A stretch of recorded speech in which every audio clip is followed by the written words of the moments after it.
Bonjour à tous, c'est parti pour l'analyse de la dernière ronde de la B-Cup 3 2023, un tournoi organisé par Blitzstream à l'eSpot de Paris, un tournoi de Blitz, 5 minutes plus 3 secondes par coup. J'ai donc les noirs contre un joueur qui a fait environ 2200 sur chess.com, 2000 feeds, avec l'obligation de gagner pour me qualifier pour la phase finale. Pareil de son côté, pour se qualifier, il doit me battre. Donc pas de match nul, on est obligé de gagner, et on va donc voir si j'ai réussi à me qualifier. Juste avant, je vous laisse avec une petite voix off pour vous présenter un jeu concours que je vais organiser sur Instagram, qui est donc déjà ouvert et qui va donc être ouvert quelques jours. Et donc on se retrouve ensuite pour l'analyse. Bonjour à tous, j'organise sur Instagram un jeu concours pour gagner 2 abonnements de Chesscom, un platine et un diamant. Donc ça sera d'une durée de 1 mois. Pour participer, c'est très simple. Vous avez juste à me suivre sur Instagram, aimer la publication et mentionner 2 amis en commentaire. Tout est expliqué dans la description. Et donc le tirage au sort aura lieu donc le 30 décembre à 18h. Et donc vous aurez les réponses en story sur Instagram. Allez, bonne chance à tous. Ok, c'est parti pour l'analyse. J'ai donc les noirs contre mon adversaire qui est classé 2200. Il m'envoie E4, je réponds donc C5. Il envoie cavalier F3, je réponds donc E6. Il envoie D4, pion prend, cavalier prend et cavalier F6. Ici, je me dis que je vais pas envoyer une sicilienne canne parce que c'est une partie hyper importante en cas de victoire. Je peux me qualifier pour une phase finale où donc il y aura 9 joueurs, notamment plein de grands maîtres. Il y aura Daniel Darda, Étienne Bacrot, Maxime Lagarde, Sébastien Mazet, euh, j'en oublie, Pavel Trigoubov, bref, quasiment que des maîtres et des grands maîtres. Donc en mode qualification, je serai quasiment, je crois que le plus faible Elo. Donc voilà, c'est une partie importante. Je préfère envoyer la Cobra. Il me répond cavalier C3, je réponds cavalier C6. Et là, je me dis qu'il y a plusieurs coups possibles. Il peut jouer donc les 3 coups que j'ai mis avec les flèches qui sont des sous-lignes, fou E2 ou fou E3 ou G3, qui sont, on va dire, le troisième, quatrième et cinquième choix possible pour les blancs. Ou alors jouer une des lignes principales qui est donc soit cavalier prend C6, soit cavalier DB5. Mais ici, il va me rejouer une variante qui m'a posé des difficultés. Pour ceux qui ont vu l'analyse de la ronde numéro 8 du tournoi du Cap d'Agde contre Rudolf Grigorian. Ici, mon adversaire me joue à 3. Bon, pour ceux qui se souviennent de cette douloureuse partie, j'avais perdu en 18 coups sur ce coup à 3. Et j'avais rapidement donné l'avantage dans l'ouverture. Ici, j'avais joué A6. Je m'étais pris cavalier prend, B prend, E5, cavalier D5, cavalier E4, dame C7, et je crois qu'il avait joué dame H5. Et ça, c'est déjà un avantage de plus 1, et c'est très très très dur à jouer. Parce que les blancs vont pouvoir jouer C4 rapidement, et j'ai pas fou B4 échec, parce qu'il y a le pion en A3. Mais ce coup-ci, j'ai un peu revu, j'envoie donc fou E7, qui est donc la... peut-être pas la ligne principale, j'ai un doute. Si, c'est la ligne principale, il y a 2 coups, il y a fou E7 ou D6. J'envoie donc fou E7. Ici, mon adversaire qui me joue assez rapidement, fou E3. Je réponds donc A6. Mon objectif, ça va être de jouer B5 potentiellement, fou B7, etc. Aussi mettre la dame en C7. Ça va ressembler à une sicilienne canne, avec les pions A6 et E6. La dame peut donc aller en C7 parce que la case B5 et la case D5 sont maîtrisées par mes 2 pions. Mon adversaire décide de faire fou C4, une case assez peu naturelle pour le fou, parce qu'étant donné que mon plan c'est de jouer dame C7, bah son fou sera donc en l'air. Il sera pas défendu, et il aura le vis-à-vis avec la dame. Il va donc devoir rebouger, ou alors le défendre. Donc c'est un coup très surprenant, fou C4. Ici on pouvait s'attendre à des coups comme F4 peut-être, pour prendre de l'espace à l'aile roi, ou alors des coups on va dire plus tranquilles, comme cavalier prend C6, ou fou E2. Mais c'est sûr que fou C4 c'est très bizarre. J'envoie donc dame C7, je suis content. Il fait donc fou B3, il recule. Et je fais cavalier E5. Cavalier E5, l'idée, ça va être de préparer B5, fou B7, potentiellement de taper sur ce pion E4, peut-être préparer une poussée en B4, peut-être contrôler la case C4 avec mon cavalier pour y aller, pour menacer le pion B2 et le fou E3. Il sera donc obligé de donner sa paire de fous. Ou alors aussi pour aller en G4. Imaginons il rock. Imaginons il fait petit rock maintenant. Et bah il a déjà un gros problème. Cavalier EG4. Menace mat et menace de doubler ses pions sur la colonne E. Donc là c'est déjà énorme avantage pour les noirs. Donc ici, tu dois faire attention. Il y a plein de plans possibles. Cavalier G4, cavalier C4, B5 B4, B5 fou B7. Il y a plein de plans possibles. Ici, il décide de jouer H3. Il m'enlève la case G4 de mon cavalier. Pas de problème. J'envoie B5. Il envoie petit roc. Et j'envoie Fou B7. Ok, je suis très content de ma position. Son pion E4 est attaqué. Il n'a pas beaucoup de possibilités pour le défendre. Il décide de faire F4, qui est, je pense, son seul quasiment coup, parce que j'attaque 2 fois ce pion. Comment il peut le défendre? Il peut pas le défendre avec le fou, ni avec ce cavalier, ni avec ce fou. La dame non plus. Donc, à part jouer F3, il n'y a rien d'autre. Et F3, c'est sur case noire, ça va être très très faible. Donc F4, il n'a pas le choix, il le joue. J'envoie donc cavalier C4. Je m'installe sur la case C4, on en a parlé tout à l'heure. J'attaque le pion B2, j'attaque le fou. J'attaque aussi le pion E4. Il n'a donc pas le choix, il doit venir donner sa paire de fous. Je suis donc très bien positionnellement, dame prend C4, et maintenant il doit donc défendre ce pion. Donc soit avec la dame, soit en le poussant, il décide de le défendre avec la dame. Ça a l'air d'être le meilleur coup, dame D3. Là-dessus, je calcule un peu, et je décide de jouer tour C8. Alors, il y avait un coup assez intéressant, c'était cavalier prend E4, parce qu'en fait, ce que j'ai raté, c'est qu'après cavalier prend E4, on peut jouer... attends, c'est là-dessus. Ouais, on peut jouer dame D5. Et ça, c'est... Ok, en blitz, je pense que c'est compliqué à voir quand même. Parce que du coup, ok, si on fait cavalier prend E4, et qu'il fait cavalier prend E4, et qu'on fait fou prend E4, on a juste perdu une pièce, on est d'accord. Pareil, si on fait dame prend D3 d'abord, on a juste perdu une pièce, on est d'accord. Mais en fait, il faut voir que sur cavalier prend E4, cavalier prend E4, on a coup intermédiaire dame D5. Et là, en fait, si le cavalier bouge, il y a échec et mat. Et s'il bouge pas, bah, je vais juste le ramasser. J'ai donc gagné un pion. Bon, il a encore une défense. Il a cavalier prend E6. Faut trouver aussi. Ici, le meilleur coup est sûrement D prend. Et après, dame prend, fou prend. Fin de calcul, on remarque que j'ai une finale qui est quand même plus agréable. Pourquoi plus agréable? Parce que j'ai la paire de fous. Et j'ai des pièces plus actives. Sous cavalier en C5, on se demande un peu ce qu'il fait. Et il a son mauvais fou. Voilà. Fallait donc trouver cavalier prend E4, cavalier prend E4, dame D5. Meilleure défense, cavalier prend E6, D prend E6, dame prend D5, fou prend D5, cavalier C5. Tout ça en blitz et évaluer la position pour se dire qu'on avait une meilleure finale. C'était pas simple. Déjà trouver dame D5, c'était pas simple, mais ok, je l'ai raté. Même peut-être que je l'aurais vu, peut-être pas que je l'aurais joué parce que la finale était pas claire. Mais ok, j'ai fait tour C8, je garde mon avantage. Il fait donc tour D1. Je fais B4. Ici, pareil, il y avait peut-être des idées avec fou prend A3. Ça, je l'ai calculé par contre en partie, contrairement à cavalier prend E4. Et je m'étais dit qu'il y avait peut-être E5. Et en fait, je m'étais mis à calculer. Et je m'étais dit que, imaginons, je joue cavalier D5, il y a un problème.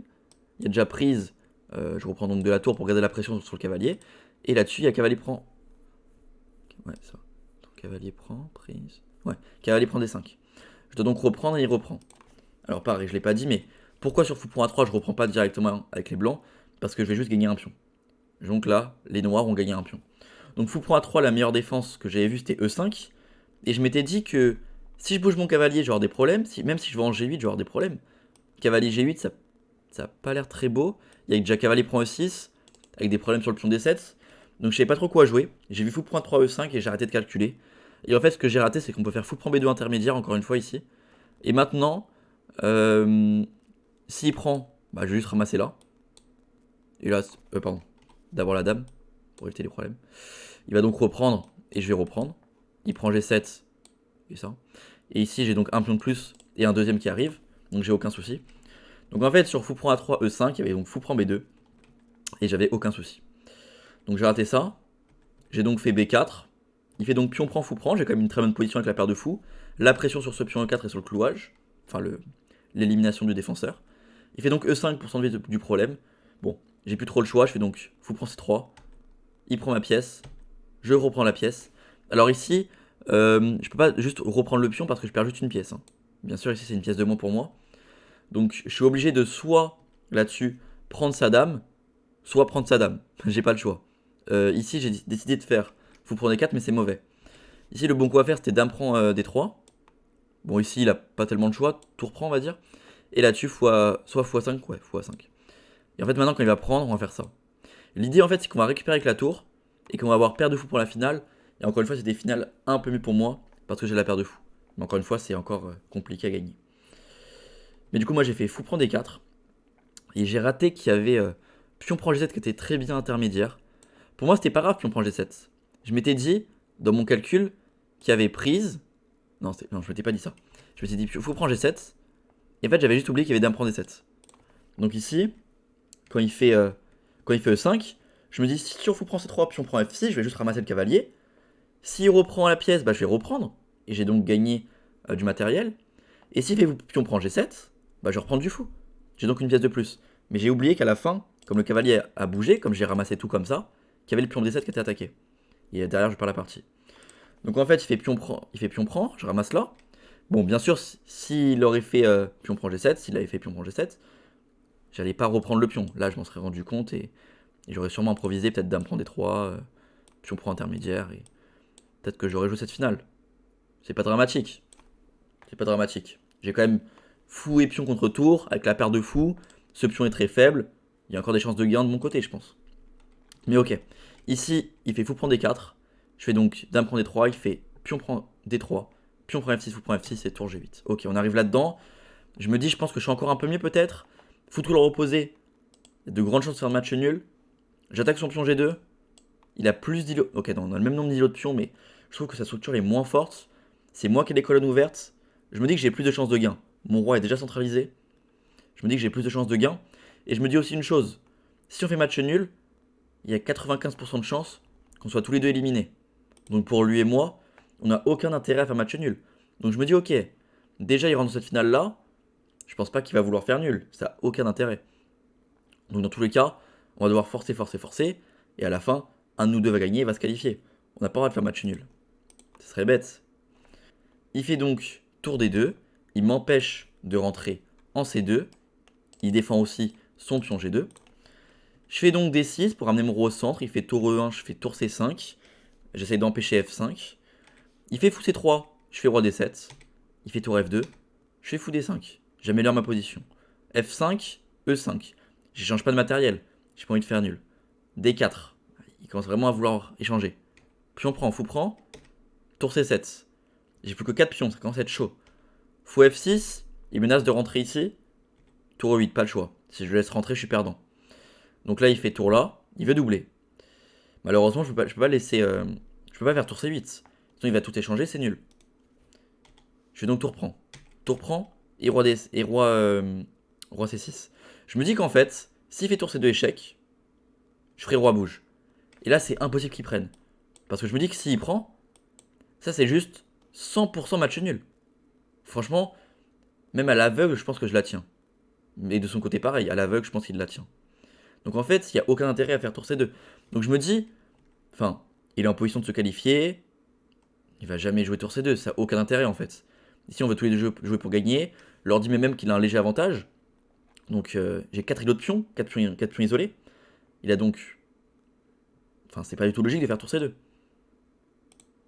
Et là, je vois sur l'écran apparaître tour C2 échec. Je me dis, attends, non. Il veut juste gagner un peu de temps à la pendule. Je reviens en D7. Il va vouloir revenir ici pour récupérer du temps à la pendule, c'est tout. Et là, je vois tour prend C7.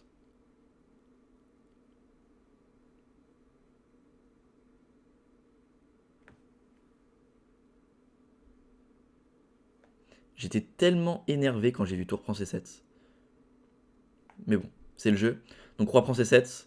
On va continuer la finale un peu. D'ailleurs, il y a eu un moment, je crois, où il y avait un truc de gain à trop vouloir forcer. Voilà, G5. Donc là, on a. Ok, c'est pas très important. Et là, voilà. Et là, j'ai gaffé. Là, j'ai gaffé. Bon, bien sûr, pour juste faire match nul, c'est pas compliqué. Vous faites fou D5. Là-dessus, tac, tac, tac, ok. Ici. Si vous voulez faire match nul, vous pouvez jouer un peu n'importe quel coup. Alors, tac, ici. Un peu n'importe quel coup, sauf fou E2 en fait. Si vous voulez faire match nul, vous pouvez même jouer roi C5. Mais je me suis dit que je voulais essayer de gagner. Je voulais essayer de l'embêter. Donc j'ai fait fou E2. Et je me suis dit que de toute façon, en fait, quitte à perdre, ça change strictement rien. Parce qu'au moment, donc à ce 50e coup, 40e coup, il y a plein d'échiquiers qui ont terminé. Et on se rend compte par le calcul que je ne peux plus me qualifier si je fais match nul. Lui non plus. Donc je me dis en fait, quitte à perdre, bah au pire il va se qualifier. Enfin, dans tous les cas, je peux pas me qualifier si je fais match nul. Je préfère donc prendre des risques. Fou 2, je sens que c'est bizarre parce que il va pouvoir créer un levier et pousser ses pions.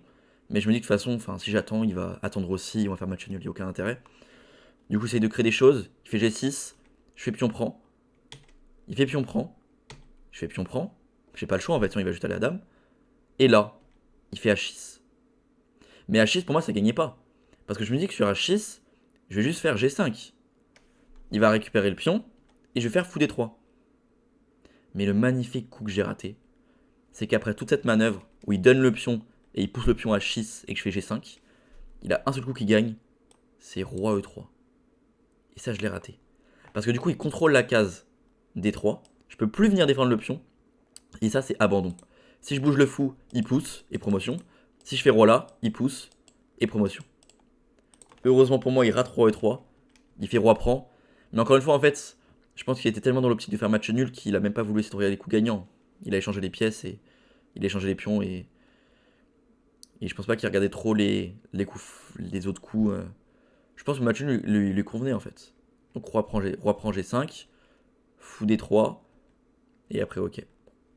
On a juste attendu, j'ai essayé de créer un peu de choses, mais enfin, j'ai essayé de trianguler, ramener le roi à des endroits, pousser des pions, pousser les autres, essayer de jouer deux fois la perpète, de trianguler, mais ouais. Il n'y a jamais eu aucun moment où j'ai pu avoir une chance. Et on a donc fini par faire match nul à ce coup numéro 73. Ok, assez déçu de cette partie, j'étais assez énervé ouais, après la partie parce que, enfin, j'aurais été à sa place, j'aurais sûrement pas fait ça, hein. Même, je suis sûr et certain.